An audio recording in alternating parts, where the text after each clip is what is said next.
Assalamualaikum dan salam hormat, saya Faris Daniel dan ini berita pilihan Telus Malaysia.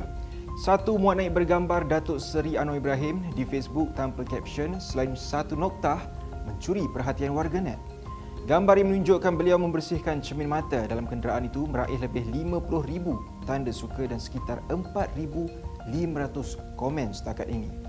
Rata-rata netizen membanjiri ruangan komen dengan meminta Perdana Menteri berehat selepas jadual tugas yang padat.